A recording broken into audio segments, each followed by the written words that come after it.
game week. You're cleaning some stuff up still from training camp, but it's a lot more game week orientation. You know, now training camp's over. It's focus on getting ready to play the game. You know, it's kind of like a bye week right now, where you're working on a bunch on Oklahoma State, but you're also working on a bunch of other fundamentals and cleaning things up from training camp that we want to get fixed. Jay Hughes said he felt like today he came out, it felt like a game week. Do you kind of feel that anticipation building? Well, that's what we're building. That's the focus, and it better for guys like him. You know, as the leaders of the team, they need to take that charge and make sure we are transitioning ourselves that way. You know, with school going on, you know, guys aren't showing up here now till 2:15 with classes all day in the morning and all that. So it's getting used to that transition, getting used to going to school and not just doing football. Is the secondary ready for Oklahoma State? Somebody that throws it around that much? Sure. How have you seen their progression? They're doing good.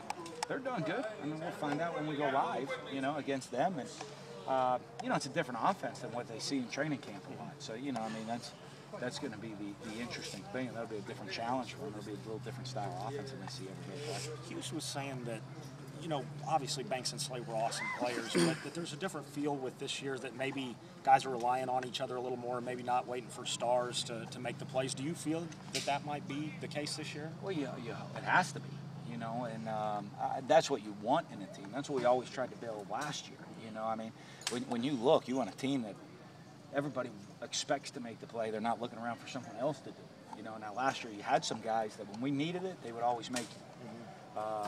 But, you know, I mean, for us, especially small senior classes, we keep building this team for a lot of guys. Hey, your number's called. You're expected to go make the play. Have you started the scout team stuff? Or yeah, oh yeah. Yeah, we started that the last couple days. You know, after the scrimmage, we get a little bit each. You know, not as much as full-blown as we would be game week, but there is a bunch of scout teamwork going on. How do you think Devin's progression is from last year to this year? Devin Bell. Oh, Devin Bell. He's doing really good for me. You know, I mean, Devin's I love, for a young player, his maturity out there on the field. He takes things very, very seriously. You know, I mean, you look at him, the kicker sometimes can drive you crazy. But Devin is just a very focused hard worker at everything that he does, and I like that. He's still got a lot of room for improvement. He's got a lot of natural talent. It's making it consistent talent every single snap, but he really works hard at doing that. And do you